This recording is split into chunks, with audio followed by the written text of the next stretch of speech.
చిన్న వయసులోనే అరుదైన వ్యాధితో కన్నుమూసింది దంగల్ నటి సుహానీ భట్నాగర్. అయితే సుహానీ మృతికి కారణమైన ఈ వ్యాధి గురించి ఇప్పుడు సర్వత్రా చర్చనీయాంశమైంది. అదేంటో పూర్తి వివరాలు తెలుసుకుందాం. బాలీవుడ్ స్టార్ హీరో అమీర్ ఖాన్ దంగల్ సినిమాలో బబితా కుమారిగా నటించిన బాలనటి చిన్న వయసులోనే కన్నుమూసింది. మరి 19 ఏళ్ల వయసులోనే ప్రాణాలు వదిలేయడం అందరినీ షాక్కి గురిచేసింది. అన్ని రకాల చర్మ సమస్యలకు శాశ్వత పరిష్కారం ఈ శ్రీత 9281458181.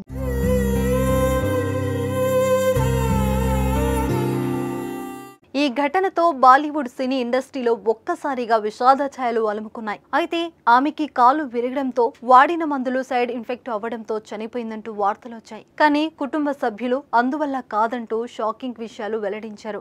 ఆమె మరణానికి అరుదైన ఇన్ఫ్లమేటరీ వ్యాధి కారణమన్నారు. ఆ వ్యాధితోనే పోరాడుతూ చనిపోయిందంటూ కన్నీరు మున్నీరయ్యారు. ఆమె కండరాల బలహీనతకు కారణమయ్యే అరుదైన ఇన్ఫ్లమేటరీ వ్యాధి అయిన డర్మాటోమయోసిటిస్ వ్యాధితో బాధపడుతున్నట్లు కుటుంబ సభ్యులు వెల్లడించారు. ఈ వ్యాధి కారణంగానే ఆమెను ఫిబ్రవరి 7న ఎయిమ్స్కి తరలించినట్లు తెలిపారు.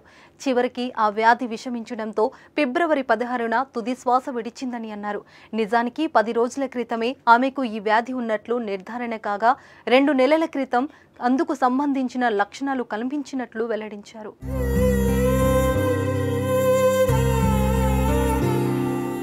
2 నెలల క్రితం సుహానీ 2 చేతులపై ఎర్రటి మచ్చలు వచ్చినట్లు తెలిపారు. అయితే తాము వివిధ ఆసుపత్రుల్లో సంప్రదించినా కానీ అది ఏం వ్యాధి అనేది నిర్ధారణ కాలేదని సుహానీ తల్లి పూజా భట్నాగర్ కన్నీటి పర్యంతమయ్యారు.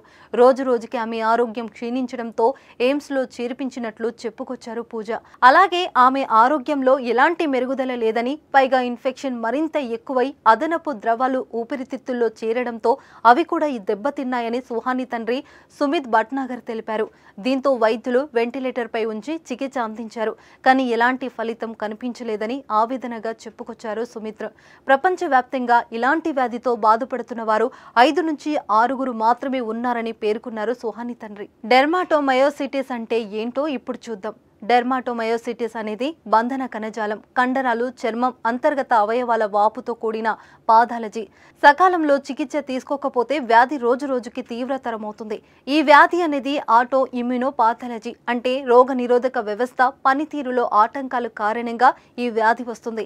ఇలా ఎందుకు జరుగుతుందనేది నేటికి మిస్టరీగానే మిగిలిపోయింది. అయితే పాథాలజీ అభివృద్ధి విధానం శరీరం దాని స్వంత కణాలను విదేశంగా గ్రహించడం ప్రారంభిస్తుంది. దీంతో రోగ నిరోధక వ్యవస్థ నాటికి వ్యతిరేకంగా ప్రతిరోధకాలను ఉత్పత్తి చేస్తుంది.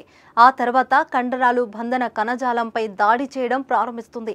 ఆ తర్వాత నెమ్మదిగా వాపుకు గురై వ్యాధి లక్షణాలు ప్రారంభమవుతాయి. కొన్నిసార్లు రోగ నిరోధక వ్యవస్థే రోగి అంతర్గత అవయవాలపై దాడి చేయడం ప్రారంభిస్తుంది. కాబట్టి ఈ లక్షణాలు ఉంటే తక్షణమే అప్రమత్తత కావాల్సిన అవసరం ఉంది. ఏది ఏమైనా మంచి భవిష్యత్తు ఉన్న యువనటి అకాల మరణం చిత్ర పరిశ్రమను కలిచివేస్తుంది.